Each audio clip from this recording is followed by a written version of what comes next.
My name is Rebecca Whitmore, and I need to tell you something that I've kept buried for almost 3 years. Before I do, if you're listening right now, help me prove something wrong. My mother said I wouldn't even reach 5,000 subscribers, but I believe stories like this deserve to be heard. Help me show her that these tales matter. Please subscribe to Olive Revenge Stories, and let's keep breathing life into stories that were never meant to stay silent. Now, let's continue. It was a Tuesday morning when everything fell apart. Not dramatically, not with screaming or violence. It was quiet. It was the kind of destruction that sneaks up on you while you're making coffee, while you're scrolling through your phone, while you're pretending that the small inconsistencies don't add up to something sinister. I'm sitting here in my apartment in Portland, Oregon, in 2024, and I still can't believe how blind I was to the reality unfolding right in front of me. But before we get to that Tuesday, you need to understand who I was before my world shattered into 1,000 pieces that I'm still trying to put back together. My husband's name was Michael Chun. I know that's a detail you'll probably search for later, trying to find articles or news stories, and I understand why. When you hear something this dark, you want to verify it. You want to know it's real. Michael was 34 years old when we met, with soft brown eyes and a smile that made everyone around him feel safe. He was a project manager at a tech firm in Seattle, the kind of man who remembered details about people's lives, who asked follow-up questions, who made you feel like the most important person in the room. My therapist later told me that this was a calculated trait, something weaponized, but in 2021 when we met at a friend's wedding, all I saw was the man I wanted to spend the rest of my life with. Our daughter Hannah was born on March 15th, 2022. She had Michael's dark eyes and my blonde hair, and she was the most perfect thing either of us had ever created. I took a 6-month maternity leave from my job as a marketing director, and for those first few weeks, everything was exactly what I thought motherhood would be. The sleepless nights, the crying, the overwhelming love mixed with overwhelming terror that I might do something wrong. Michael was attentive, he changed diapers, he woke up for feedings, he seemed genuinely invested in being a father. But around month 3, something shifted. It was subtle. The kind of shift that you might miss if you weren't paying attention, if you weren't already primed by your own insecurities about being a new mother. He started spending more time in our bedroom office. We had a large master bedroom with an attached home office where Michael did his remote work on Fridays and sometimes during the week. At first, it wasn't strange. He had a big project coming up, a client merger that required his attention. I understood. I was managing Hannah, managing my recovery, trying to figure out how to be a person again, while also being completely responsible for keeping another human alive. The bedroom door would close around 9 a.m., and it would stay closed until lunch. Then it would close again in the afternoon until dinner. I told myself that this was fine, this was healthy, he needed space, and I needed time to focus on Hannah. But I was also lonely. I was incredibly lonely in a way I hadn't anticipated. By month 4, I noticed that Michael would lock the door. Not just close it, but lock it. Our master bedroom had an old Victorian lock on it, the kind with a skeleton key that we'd talked about replacing 100 times but never did. When I asked him why he was locking it, he said it was because he was on sensitive client calls and didn't want Hannah's crying in the background. That made sense. Of course that made sense. I wasn't working, so I didn't understand the pressure of high-stakes client relationships. But I believed him. I wanted to believe him. I was already starting to doubt my own perceptions about everything, and his explanation felt like a relief. I didn't have to feel guilty about not being productive. I didn't have to wonder if he was frustrated with me for not contributing to the household income during my leave. Hannah's first smile happened on a Thursday in April. It wasn't her actual first smile, but it was the first one that felt intentional, like she was seeing me and recognizing me and deciding that I was worth smiling at. Michael was on a call in the locked bedroom when it happened. I tried to call him to tell him, but he didn't pick up. When he finally emerged an hour later, I told him about it, and he smiled and kissed Hannah's forehead and said that he was glad he didn't miss the next one. But he did miss it. He missed so many of them over the next 4 months. When I returned to work in September, things deteriorated rapidly. Michael had negotiated with his company to work from home permanently, and he spent his days in that locked room. I would come home from work, exhausted from trying to be present for my job while also pumping 3 times a day because I wanted to continue breastfeeding, and he would emerge from the bedroom looking rumpled and distant, like he had been somewhere far away. Sometimes his hair would be wet, and I'd have no recollection of him showering. Sometimes he'd have changed clothes, and I couldn't remember seeing him go upstairs. I started keeping a mental log of these inconsistencies, the same way you might notice a picture frame slightly off-kilter on a wall. Something was wrong, but I couldn't articulate what. The first time I realized I was afraid of him was in November. Hannah had developed a respiratory infection, and she was crying inconsolably. We'd been to the pediatrician 3 times that week, and they kept saying it would pass, that it was viral, that babies recover. But she was struggling to breathe, and her fever kept spiking. It was 2 a.m., and I was sitting in the rocking chair in her nursery, completely panicked, wondering if I should take her to the emergency room. Michael came in and told me to go to bed, that he would watch her. I tried to protest, but he was insistent. He said I wasn't making rational decisions because I was exhausted. He said that she was fine, and that my anxiety was making everything worse. He said all of this in a calm voice, the kind of voice you use to soothe a wild animal, and it terrified me more than if he'd yelled. I went to bed, and for the next 3 hours, I lay awake listening to Hannah cry through the baby monitor, listening to Michael do absolutely nothing about it. When I finally got up at 5 a.m. and went to her room, Michael was asleep in the chair, and Hannah was sleeping too, her breathing slightly easier. The crisis had passed, but something inside me had broken. I realized that I couldn't trust him with our daughter's safety. I realized that his calm exterior might not indicate that he had everything under control. I realized that the person I had married might not be the person I actually knew. But I also had no proof of anything concrete. I couldn't point to a single action and say, "This is wrong." It was all atmosphere and implication and fear. By December, I started sleeping in Hannah's nursery. I told Michael that I wanted to be closer to her at night in case she needed me. He didn't argue. He seemed relieved. The locked bedroom door was no longer a source of tension because I had removed myself from the equation. I would put Hannah down at 7 p.m. and then lie on the guest mattress I'd set up next to her crib, listening to her breathe, listening to Michael moving around the rest of the house. I would hear him in the kitchen, in the living room, in the locked bedroom. And sometimes I would hear him on the phone, whispering in a voice I didn't recognize. January was when I found the phone. Not his normal phone, the Samsung Galaxy that sat on the kitchen counter where anyone could see it, but a second phone, a burner phone, hidden in the desk drawer in the locked bedroom office. I didn't mean to find it. I wasn't snooping, not intentionally, anyway. The lock on the bedroom door had broken, and he had asked me to bring him the spare key from the junk drawer in the kitchen. While I was in the office, the drawer of his desk was slightly open, and I saw the edge of it. Black and slim and completely out of place. My hands were shaking when I picked it up. The phone had a passcode, of course it did, but the notification screen showed me previews of messages. The usual time? One read. "Did you bring it?" said another. "She'll be asleep." "You know the routine," said a third. I didn't open the messages fully. I didn't need to. I replaced the phone exactly where I found it, and I walked out of that room and closed the door and went downstairs and fed Hannah lunch like nothing had happened. But everything had happened. Everything was happening. And I was only beginning to understand the scope of it. That night, I called my therapist's emergency line. I know that seems like an overreaction, but I couldn't function.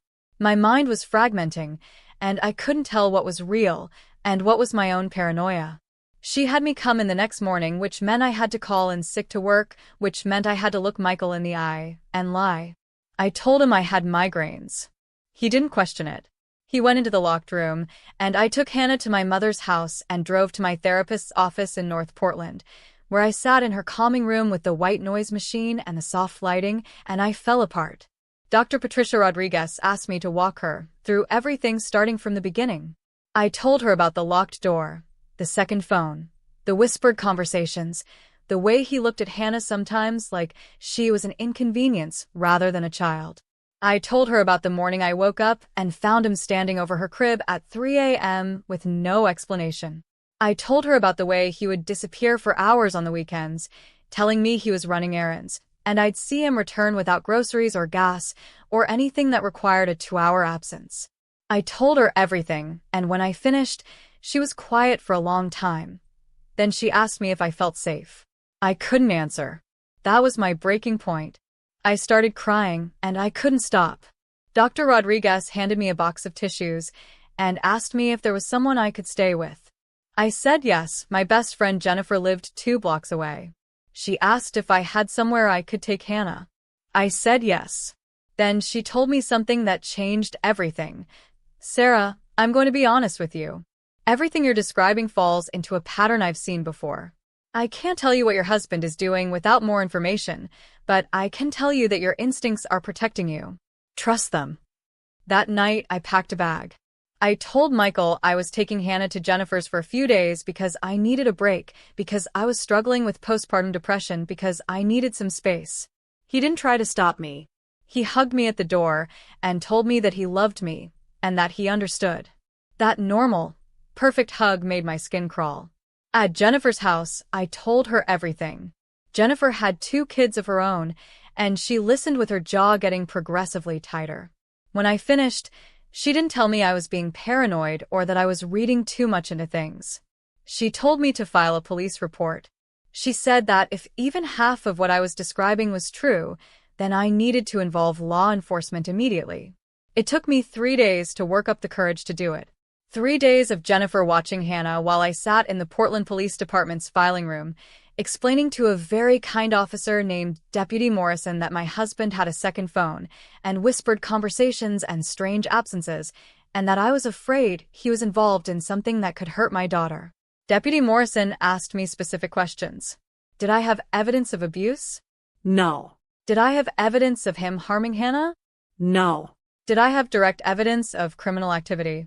Only the existence of a second phone, which could have 1,000 innocent explanations. She wasn't dismissive, but she was realistic. She said that what I was describing was suspicious, but it wasn't something they could investigate without more information. She suggested I hire a private investigator. She suggested I document everything. She suggested I get a lawyer and file for custody. She suggested a lot of things that all required money I didn't have. But she also said something important. If you genuinely feel that your daughter is in danger, remove her from the situation. You don't need a court order to take your child to a safe place. You only need evidence to keep her there. That distinction would become important.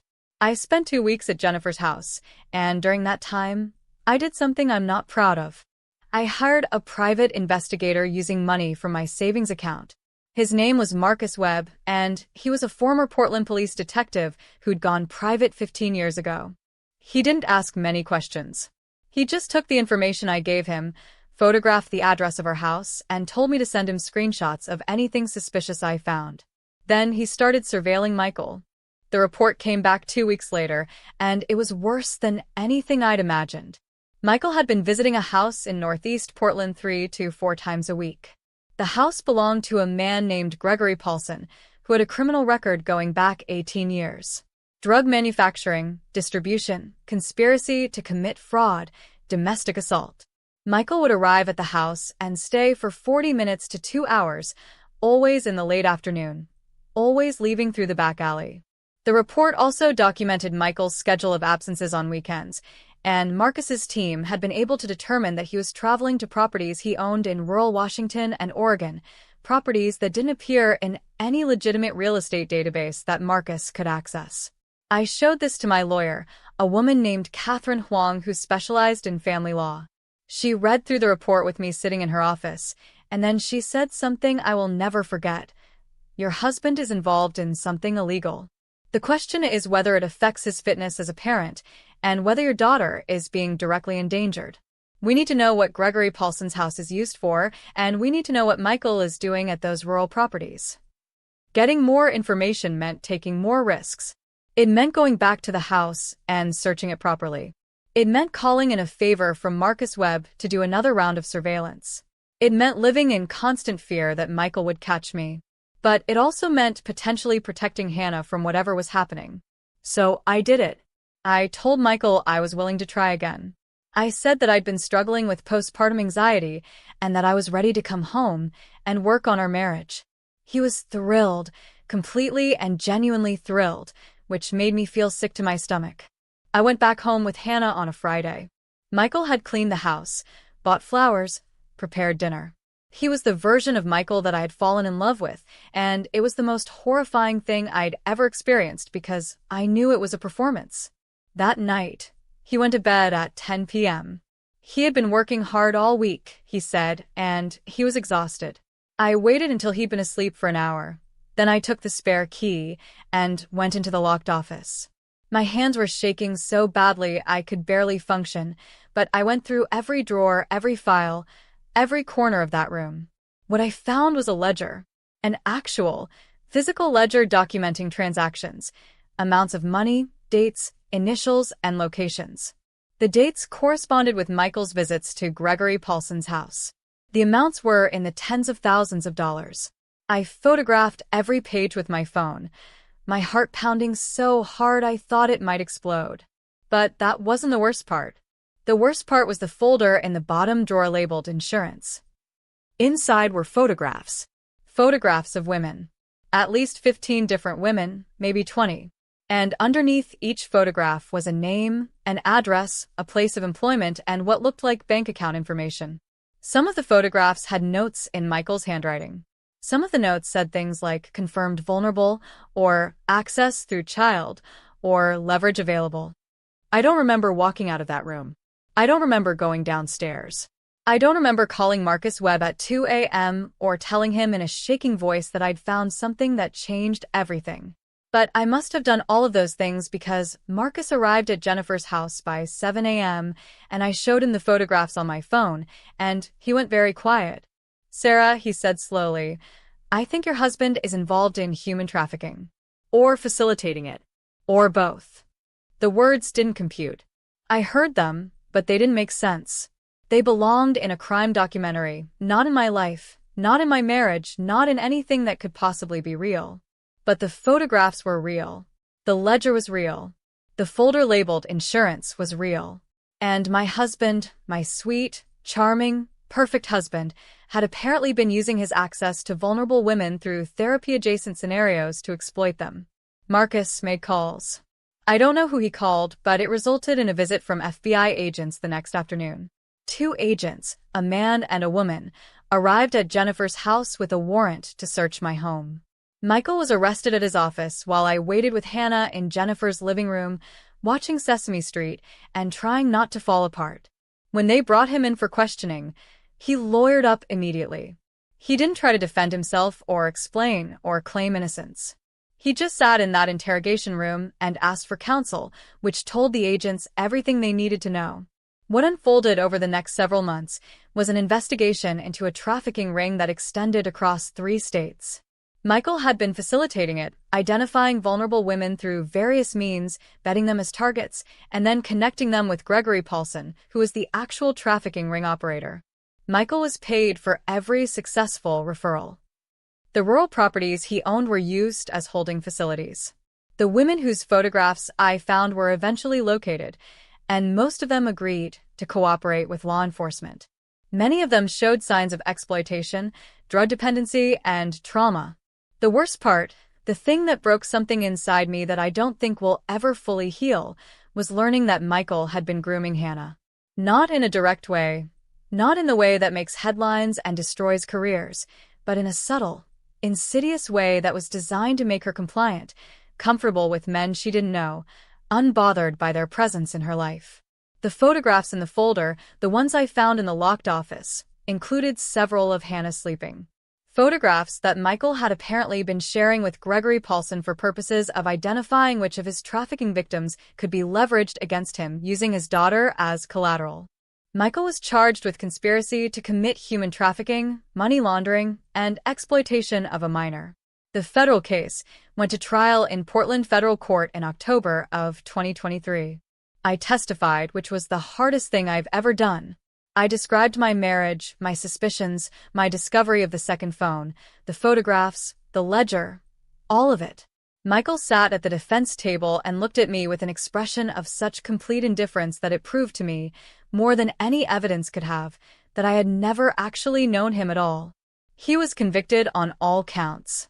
He received a federal sentence of 25 years. Gregory Paulson received 30 years. 12 of the women from the photographs came forward, and their cases were included in the prosecution. Of the 23 women Michael had referred to the ring, 19 were located and recovered. 4 were never found. I don't know what happened to those 4 women. I think about them sometimes. I think about them at 2 a.m. when I can't sleep, and I wonder if I could have done more, if I could have discovered the trafficking ring sooner, if I could have saved them. My therapist tells me that's not a productive line of thinking, but I'm not sure I can stop. I'm not sure I want to stop because the guilt of that is the only thing that keeps me honest about the situation I was in. Hannah is 3 years old now, and she doesn't remember her father. I'm grateful for that. I'm grateful that her only memories of him are faint impressions, nothing concrete, nothing that will shape who she becomes. I moved to Portland with her, away from Seattle, away from the house where I discovered everything. I go to therapy twice a week, and I'm on medication for anxiety and depression. I'm rebuilding a career that I left on hold for 2 years while I dealt with the legal proceedings and the aftermath. I'm trying to be the kind of mother that Hannah deserves, the kind of mother who can protect her daughter, while also not being so paranoid and damaged that I become another obstacle in her path. But here's what I want to tell you. Here's what I need you to understand, because it's the whole reason I'm sharing this story. I was not stupid. I was not weak. I was not blind. I was a smart, educated, professional woman who did everything right and still ended up married to someone who was involved in human trafficking. I noticed the inconsistencies. I questioned them. I sought help when I didn't understand what was happening. And it still took photographs of my daughter and evidence of a federal crime for me to truly understand the danger I was in. The signs were there, yes. The locked door, the second phone, the absences, the way he looked at Hannah sometimes. But each individual sign could have been explained. Each one could have been innocent. It was only in the aggregate, in the pattern, in the collection of all of these small moments that added up to something sinister, that the truth became clear. And even then, I almost didn't trust my instincts. I almost dismissed my own fear as postpartum anxiety. I almost believed him when he told me I was overreacting. If you're in a situation where you feel like something is wrong, where the small inconsistencies are adding up to a pattern that frightens you, please trust that instinct. Please reach out to law enforcement, to a therapist, to a trusted friend. Please document everything. And please don't dismiss your own fear as paranoia or postpartum depression or anxiety or any of the 1,000 ways we've learned to diminish women's perception of danger. My daughter is alive and safe because I chose to trust my instincts even when I was terrified I was wrong. That might be the most important thing I've ever done, and I want you to know that you're capable of doing it too. The sentencing hearing was in December of 2023 at the federal courthouse in Portland, Oregon. I didn't have to be there, legally speaking, but I went anyway. I wanted to see him. I wanted him to see me and understand that I had won. Not because I got everything I wanted in the divorce settlement, though I did get full custody and I did sell the house and use the proceeds to secure our financial future. But I won because I protected my daughter. I won because I listened to my own fear and I acted on it.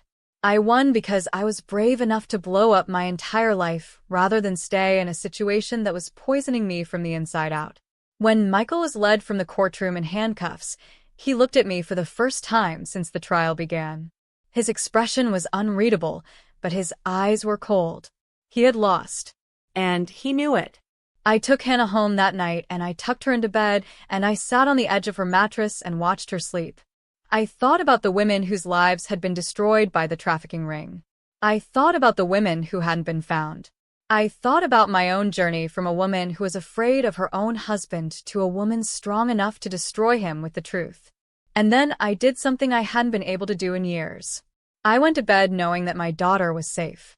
Now, more than a year later, I'm sharing this story on this platform because I believe that silence is the trafficking ring's best friend. I believe that when we hide these stories, when we pretend they don't happen to women like us, women with college educations and professional jobs and supportive families, we allow predators to operate more easily. They rely on shame. They rely on our reluctance to admit that we were duped. They rely on our fear of being judged for not seeing it sooner. I'm telling you my story because maybe you're in a situation similar to mine, where the small inconsistencies are adding up, where your instincts are screaming at you, where you're wondering if you're overreacting. I'm telling you because I want you to know that trusting your fear is not weakness. It's survival. It's strength. It's the most powerful thing you can do. The number of women trafficked in the United States every year is estimated to be in the tens of thousands. Most trafficking happens within relationships, within families, within situations that look exactly like mine looked from the outside. Normal, safe, ordinary. But underneath that veneer, there are patterns. There are inconsistencies. There are moments when your body knows something your brain is still trying to understand. So if you're listening right now, and something in this story resonated with you, I want you to know that you're not alone. I want you to know that there is help available. And if you're not in danger, if you're just someone who stumbled onto this story because the algorithm brought it to you, I'm asking you to share it. Share it with the women in your life who might need to hear it. Share it with people who work in law enforcement or social services. Share it with people who can help. Because silence is a luxury I no longer have. I've spoken this story into existence and I can't take it back, but maybe that's okay. Maybe the point isn't to pretend it didn't happen. Maybe the point is to make sure it doesn't happen to someone else. Thank you for listening. Thank you for bearing witness to my story. And thank you for being the kind of person who cares enough about other people's safety to listen to something this dark, this real, this true. Your attention matters. Your caring matters.